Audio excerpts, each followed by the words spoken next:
Hey, my name's Lieutenant General Joe Hartman. Contrary to what the person asked me when I walked in the door this morning, I am in fact not in the Air Force. My boss is in the Air Force. He unfortunately was unable to be here today, so I am happy to fill in on his behalf. So again, Lieutenant General Joe Hartman, I'm the Deputy Commander of the United States Cyber Command. I've been in the Army for about 35 years now. I've been in Cyber Command for about the last 10 years. I've served here since I was a colonel, which seems like a long time. Most recently, I served as a commander of the Cyber National Mission Force.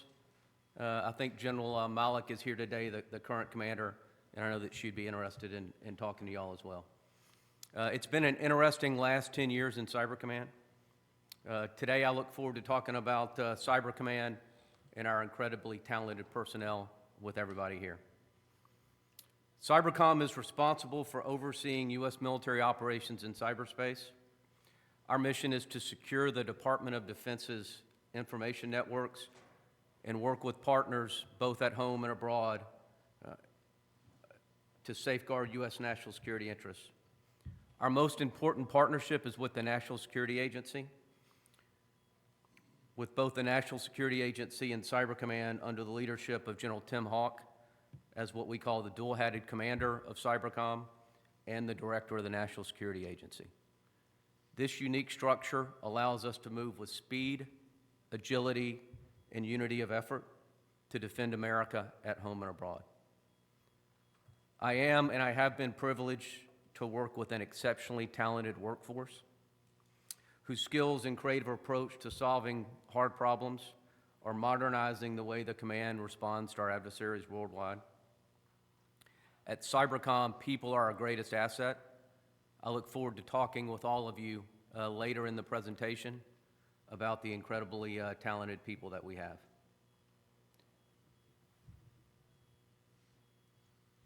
Today, I would like to talk about three things. The first is the strategic environment that we find ourselves in, to include both the risk and the opportunities associated with it. I'd like to talk about our mission at U.S. Cyber Command and how we execute that mission with partners and allies.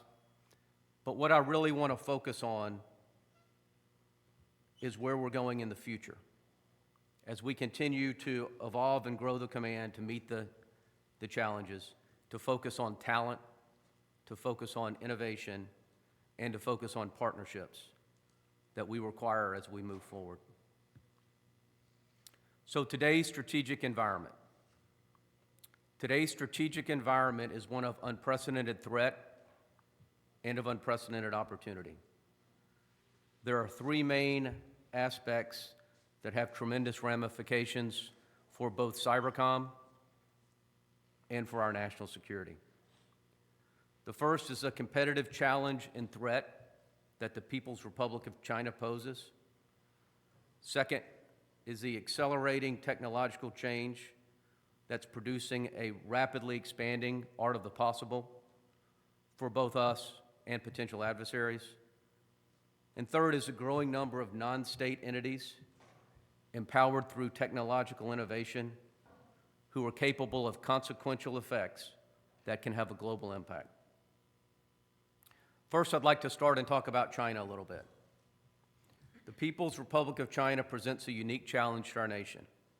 It has both the demonstrated intent and the growing capability to threaten the existing global order.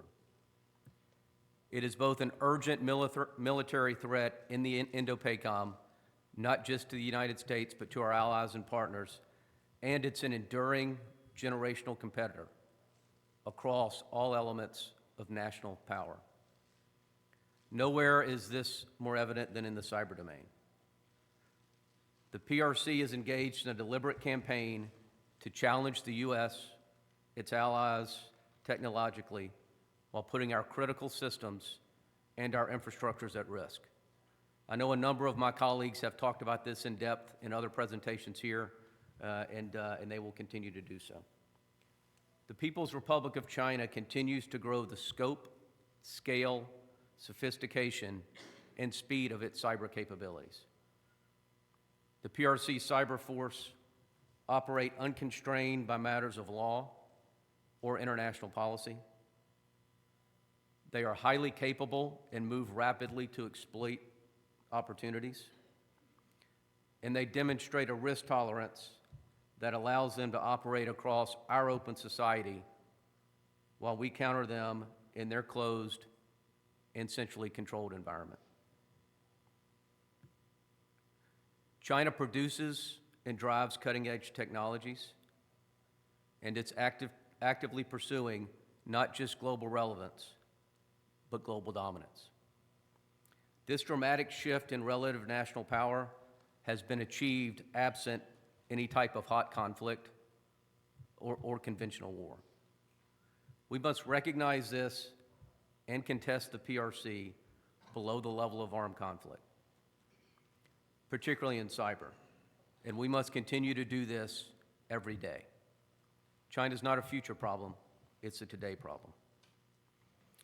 I highlight this threat because it's important. It's the pacing challenge that we will measure ourselves against. But the threat isn't unstoppable. We also have tremendous resources, and we are evolving every day to meet the threat. I'd like to talk to you now about the accelerating technological change that affects the strategic environment. Accelerating technological change and global interconnectedness produce a rapidly expanding art of the possible. Technological advances and innovation arise from diverse entities worldwide. There is no longer a single global technology leader. Nation-state research and development is not the principal driver of technological change anymore. Academia, corporations, and even individuals working collaboratively play an increasing relevant and consequential roles. We live in a changed world. Today, a nation's fate is less a result of what it controls and more of how quickly it adapts to those changes. As my boss, General Tim Hawk, says, it's no longer the big that eat the small, but now it's the fast that eat the slow. We in the Department of Defense have not always been known for going fast and embracing innovation quickly. That has to change if we're going to outpace our adversaries. I did listen to Secretary Blinken's presentation on Monday, and he said it a little bit differently, but I think really with the same message. We have to move fast and break things. Sometimes we're not comfortable with that across government, but certainly in this environment, it is a good way to describe the challenge we face and how we need to approach it. It used to be in national security that we, major powers, generated the waves to ride. Now it's more about recognizing and riding waves we don't generate and can't necessarily control. Artificial intelligence, machine learning are really good examples of this. The advantage will go to those best able to see first, recognize first, adapt first, and apply first. We have to meet that challenge. The world's not about to change fundamentally, it already has, and will continue to do so on almost a daily basis. We must recognize that fact and adapt. Speed and agility are key, not only in operations, but in capability development and in acquisition. We must challenge established approaches and move forward rapid innovation to effectively prevail. We cannot succeed when our existing processes move slower than the rate of innovation and change. The third aspect of the strategic environment that I'd like to talk about is the dramatically expanding set of global actors and non-state entities empowered by technology that can create and exercise effective results during competition and conflict. I would just ask everybody to look at what we've seen in the Russia-Ukraine conflict, where technology has had a consequential impact on the course of the war as a direct result of actions of influential industry, like satellite technology, commercial drones, as examples. Additionally, the role that patriotic activists, ransomware as a service organizations, and non-nation state rogue actors have had not only in the conflict area, but globally. Just look at what the Houthis are doing in the Red Sea. We should all pay close attention to this. It will become part of the norm, not an exception to it. So what are the ramifications of this changing global environment? First, although the U.S. is dominant in the cyber domain today, we will not remain so without deliberate and rapid change. We can count on our adversaries to continually adapt and change. We cannot assume our technological dominance. We must behave differently. Second, drivers of change will emerge rapidly and unpredictably, making it imperative that the U.S. organizations operate with agility and speed. We must change our organizational structures. We must relax constraints and innovate to operate more effectively in a world where no single entity will have all the talent, all of the intellectual capital, data, computing capabilities, or authorities needed to meet the unexpected challenge and create and exploit in what many ways are fleeting opportunities. Third, it will be necessary for us to work together in an agile manner across shifting sets of stakeholders.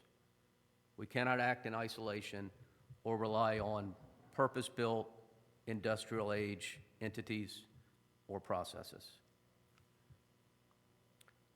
So what are we doing about it? Over the past 6 years, we faced multiple threats in cyber, to include Russia, Iran, North Korea, as well as criminal organizations and other non-state actors. Yet, the People's Republic of China represents the most formidable of these threats. With thousands of intelligence, military, and commercial sector personnel engaged in a deliberate campaign to steal our intellectual property, to threaten our national security systems and defense industrial base, and to gain footholds in our critical infrastructure intended to do us harm. These are not isolated actions, but rather they are part of an ongoing campaign of continuous operations to advance China's drive towards global hegemony. U.S. Cybercom, other government partners, and key international partners are responding via persistent engagement, continuous, proactive operations in which we work not in isolation, but in close collaboration across government agencies, with the private sector, with academia, and with our allies. This broad collaboration toward a common purpose is a principal advantage in contesting China during competition and critical preparation for crisis. The collaborative relationships, partnerships, and complementary operations that Cybercom are building today allow us to achieve agility, scale, and capabilities that would not otherwise be available. Our nation has a substantial advantage over the PRC because of the value that we place on freedom of thought. This allows us to innovate and partner quickly, whereas China's mindset is one of centralized control. Cybercom recognizes that we cannot merely respond and react to cyber threats in our nation's networks. Rather, we must be proactive, we must be persistent, and we must be resilient. To do that, Cybercom focuses on 4 key missions.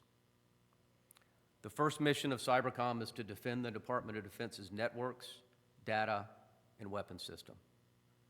This is a 24-hour-a-day job, 365 days out of the year, and it's primarily executed through our Joint Force Headquarters Doden, stationed at Fort Meade, Maryland. The second Cybercom mission is to support Joint Force commanders like U.S. INDOPACOM, and we have 4 deployed elements of our headquarters called Cyberspace Operations Integrated Planning Elements, embedded in all of the geographic and functional commands. As you look around the world, whether it's what's going on in Europe, the Middle East, or the Indo-Pacific, as you can imagine, we're pretty busy.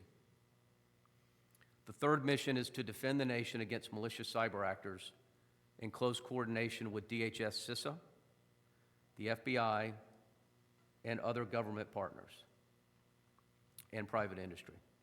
This also includes important missions like election security.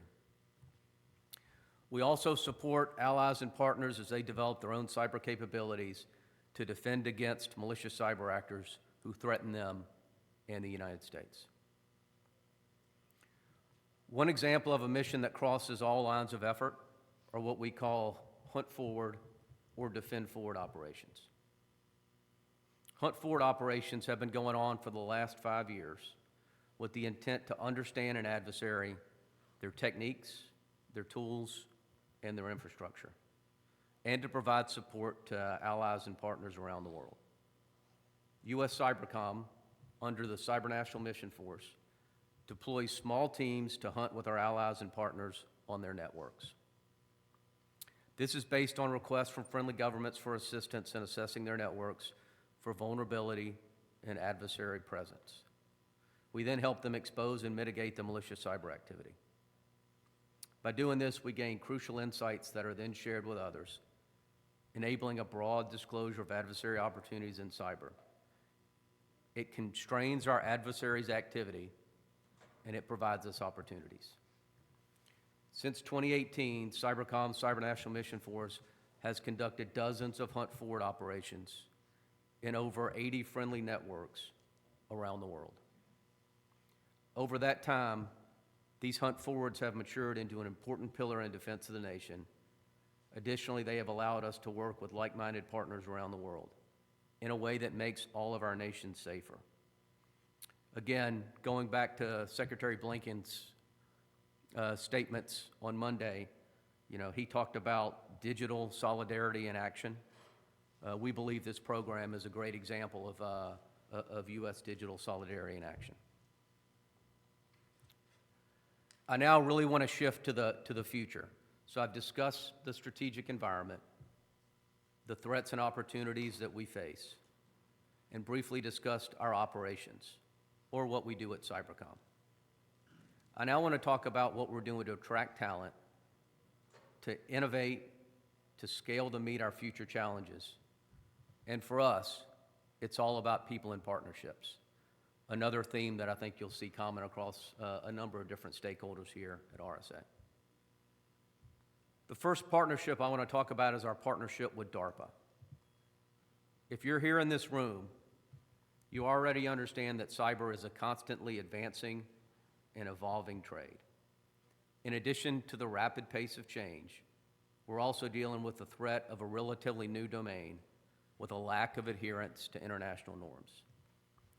It's because of these challenges that we're motivated to stay well ahead of our adversaries by capitalizing on the ingenuity of the cyber research and development ecosystem and the tremendous resources invested into advanced cyber research.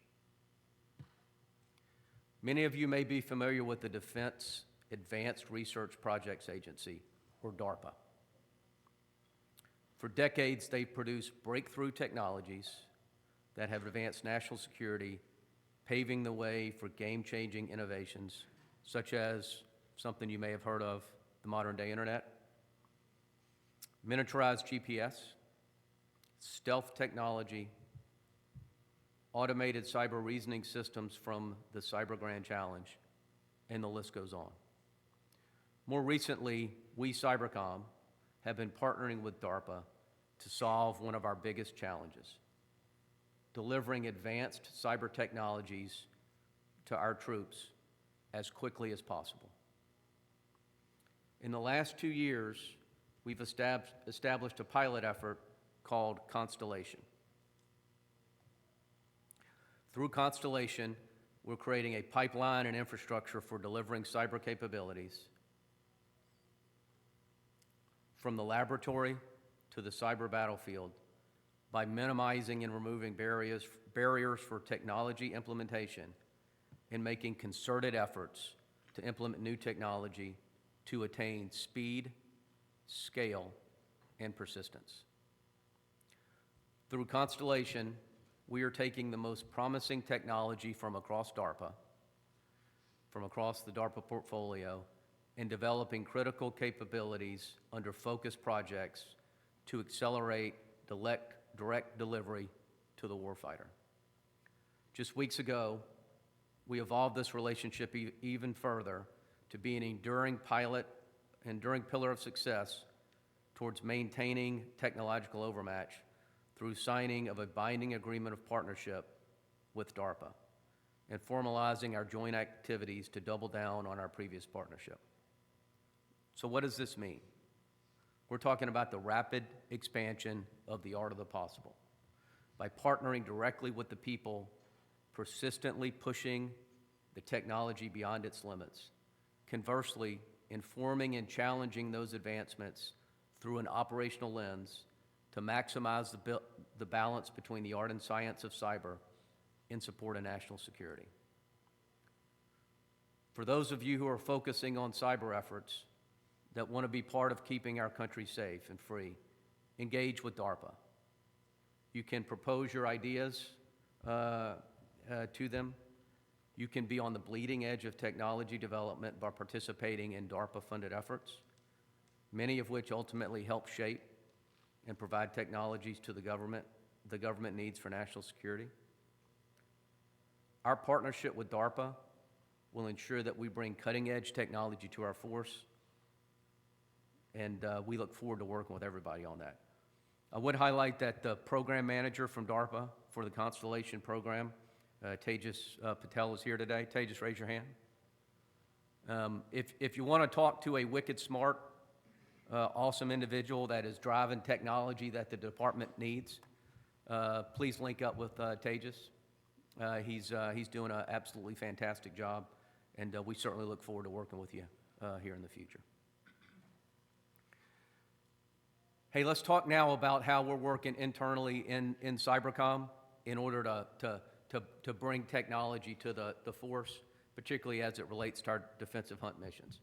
So I'm sure you've heard my boss highlight that we built an artificial intelligence task force in U.S. Cyber Command. We've also developed an AI roadmap and have really started to focus on a number of different pilot programs. Our AI task force works closely across the Department of Defense with the National Security Agency and other government and international partners. But what I'd like to spend a little bit of time with is just talking about what it really looks like kind of on the ground at the user level, particularly as it relates to what our data science developers and computer scientists are doing. Last month, I was able to spend time with a team led by a young cyber officer named Jack. He has a computer science degree from West Point and a master's in computer science from Dartmouth. On a daily basis, he works with a small team of elite developers drawn from Cybercom's organic capability development organizations. The team is working to rapidly deploy artificial intelligence and machine learning pilot projects supporting U.S. Cyber Command's defensive threat hunting capabilities. As I highlighted earlier, part of our persistent engagement strategy, the Cyber National Mission Force deploys teams around the world, assisting international partners in defending their networks and detecting malicious cyber activity. These operations require communicating with partner countries in many different languages, setting up complex network and scanning plans, and sifting through massive amounts of packet capture and log data. These tasks require an extraordinary amount of time and effort from the teams conducting the hunt operations. We have to ask ourselves, how much more effective could these teams be with assistance from modern AI and machine learning capabilities if they had the capability to automate some of the more mundane tasks and really focus their skills and abilities where they make the most impact? The young officer I spoke with and his team, which also includes a Marshall Scholar, have drawn on their graduate level educations in computer and data science and their operational experience, which is very important, to understand the problems faced by the teams conducting hunt operations.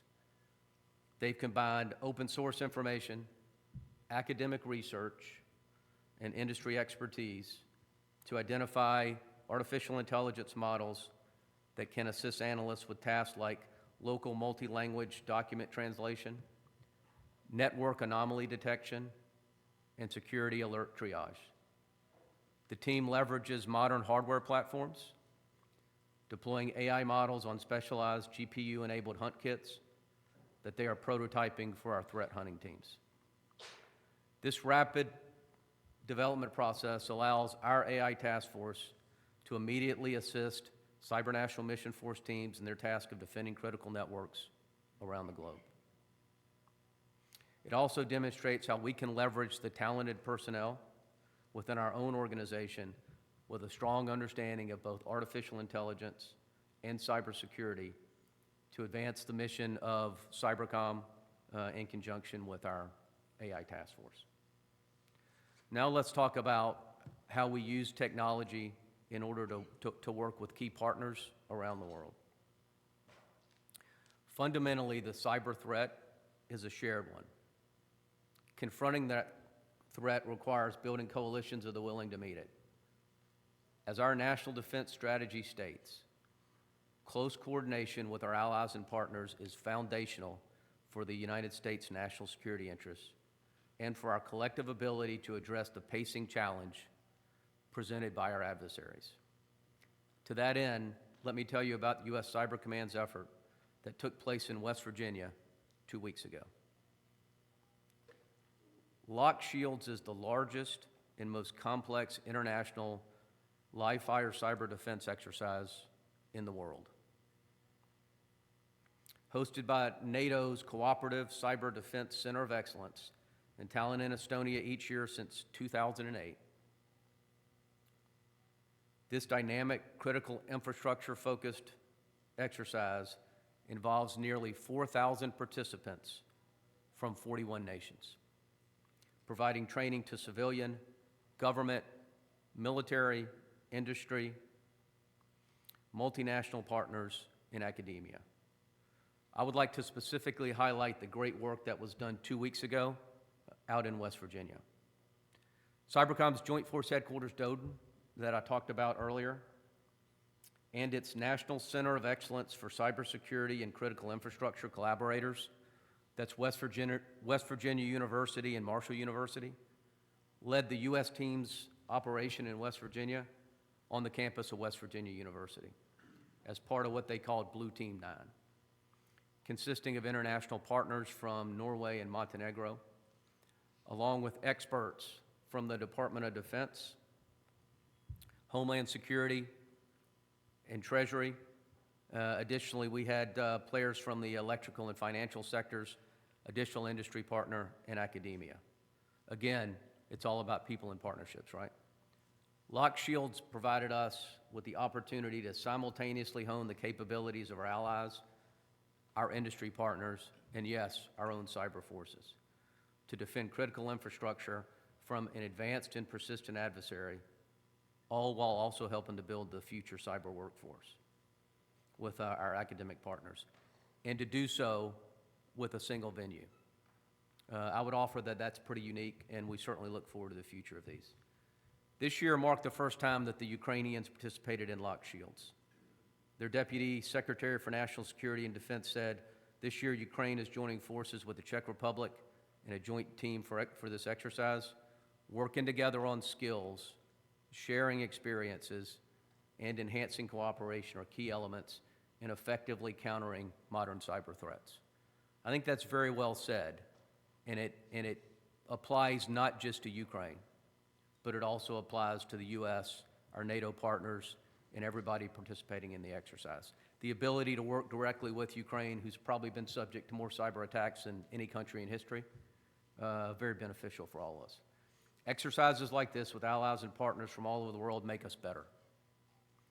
And it's how we get to scale against adversaries that are a global threat.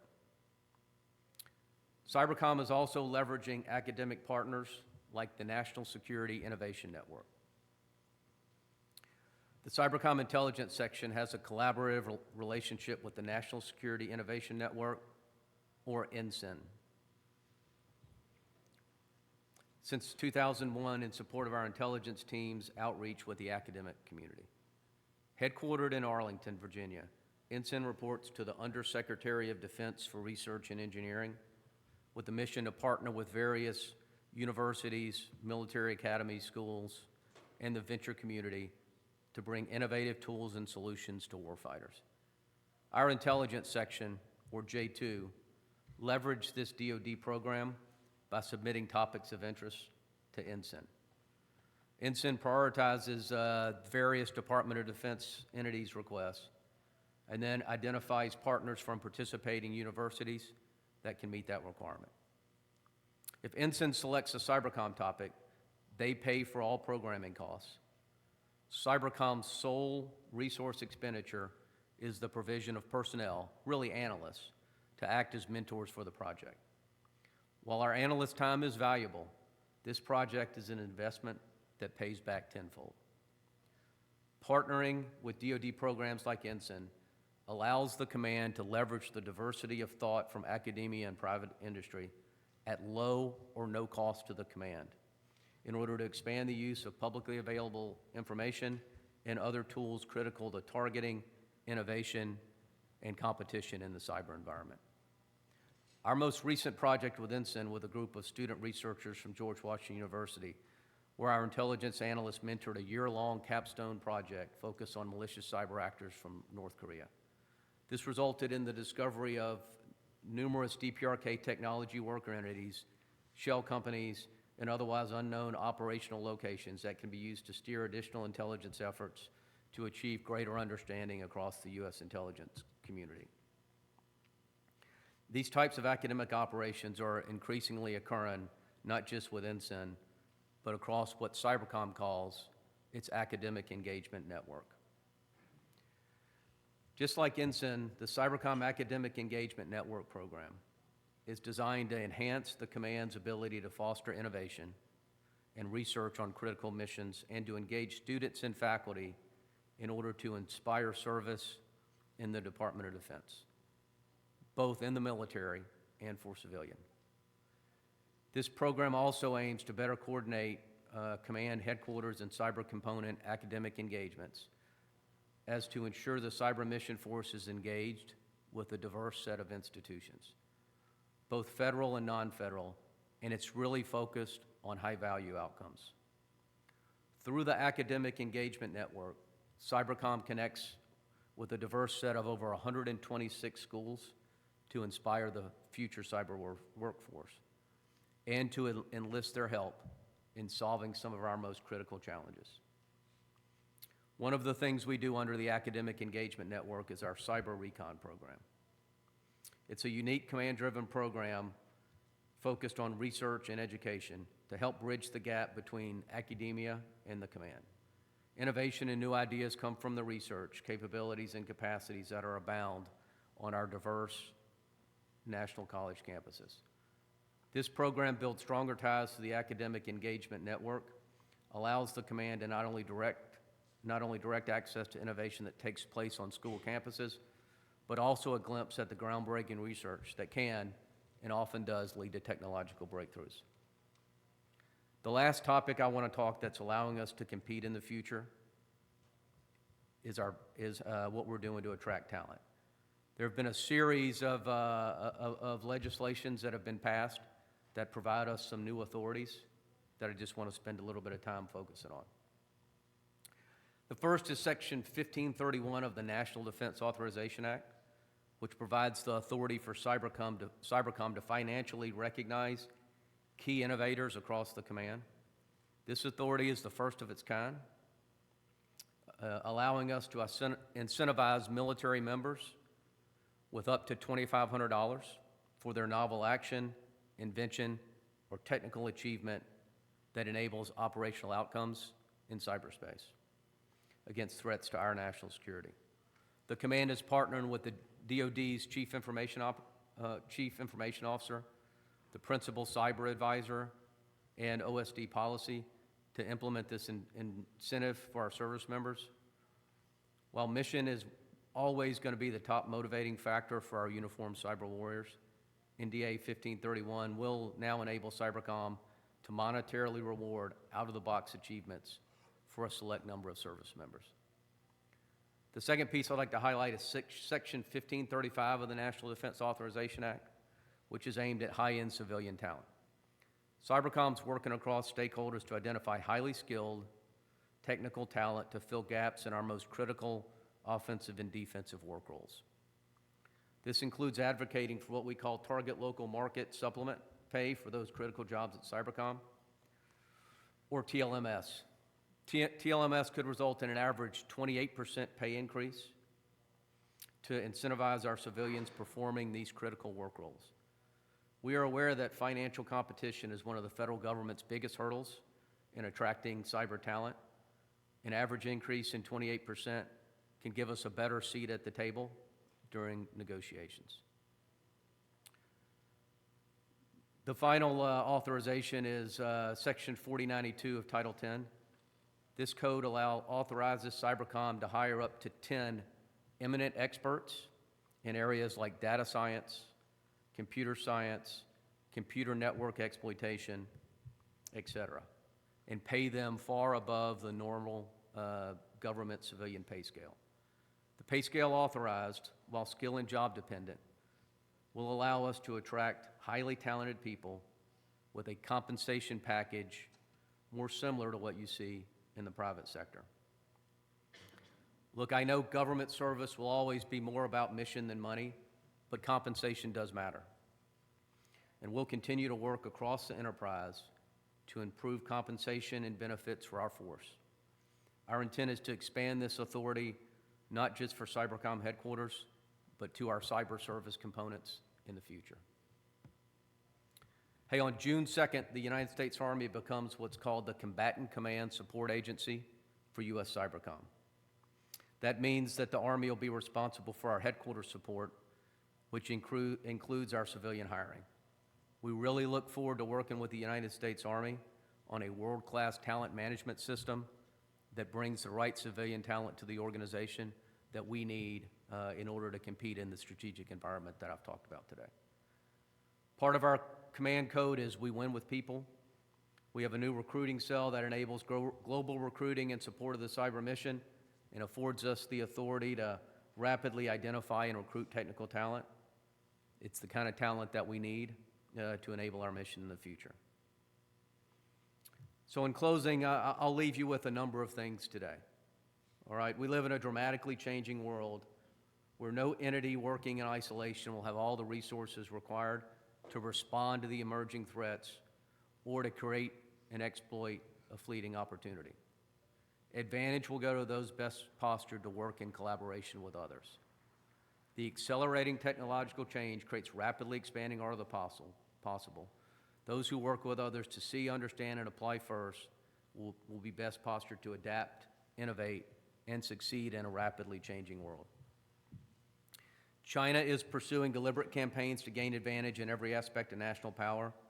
We can only succeed by moving more quickly to recognize and contest threats, to innovate and apply technologies, and to recruit and expand allies and partners, to include across government, foreign, private sector, and academia. Agility and speed will be required to gain and maintain an advantage. Underlying all of these initiatives is our talented workforce. Technology is a tool and not a substitute for skilled, talented, innovative personnel. U.S. Cybercom's workforce continues to be our most important competitive edge. We are bringing all these ideas together and working with the Department, Congress, think tanks, and others to help us prepare for the next decade. And Cybercom 2.0 is a process we're using to envision the command for the next decade. While this effort's still underway, we expect to lay out the future vision for Cybercom 2.0 later this summer. And yes, I know nobody likes the 2.0 version of anything. Maybe we'll change the name, but we'll see. But anyway, I would just offer to pay attention to that later this summer. As my boss has repeatedly stated, the threat posed by China is real. The PRC has the desire and ability to make themselves our peer on the world stage, but unity of effort demonstrated on a daily basis by Cybercom and our partners is creating an advantage for the nation. There is opportunity through extended collaboration to bring greater unity of effort for the nation and the Department of Defense in cybersecurity and the application of emerging technologies. Cybercom can play a role through unique technical expertise and our adversary insights to really become a fire starter for innovation for the Department of Defense. That is our goal and really our plan. Our talented workforce and partnerships have formed across industry and academia have made our efforts of a force multiplier in countering America's greatest threats in the cyber domain. I talked about the Constellation program. I can't overemphasize the importance that we place on that. This partnership with DARPA to develop a scalable model for bridging the so-called valley of death between technology development and application by allowing for the integration, testing, and evaluation of emergent cyber capabilities in collaboration with operational partners and the acquisition community is how we're going to innovate at pace that's quicker than our adversaries. We have the tools. It's time for us to move out. Our ability to work with allies and partners on exercises like Lock Shields, as I stated, 41 countries from across NATO and Europe. Our ability to work with partners around the world, 80 networks over the last several years as part of our Hunt Forward. This is how we scale. This is how we ensure we're ready. It's how the Department of Defense and Cybercom lead in this space, and our adversaries have nothing to compare to it. When we partner with the academic community and private sector, we introduce new and relevant technology and practices that make both sides better. This is a new way of operating at Cybercom, and it will continue to grow every year. The unity of effort achieved, not just between Cybercom and the National Security Agency, but across the U.S. government, also offers a powerful opportunity to leverage unique but complementary missions, authorities, and the expertise that each of our organizations bring to provide combined advantage countering malicious cyber activities. At U.S. Cybercom, our ongoing mission is to build the force, innovate across technologies like artificial intelligence, machine learning, high-power computing. Our partnerships across the Department of Defense, the intelligence community, international partners, and private industries are crucial for diminishing our adversaries' effectiveness and freedom to operate. Again, this is an area where you will only see these partnerships expand across Cybercom. I really appreciate everybody's attendance today, allowing me to talk a little bit about the strategic environment, the mission of Cybercom, but really about where we're going in the future.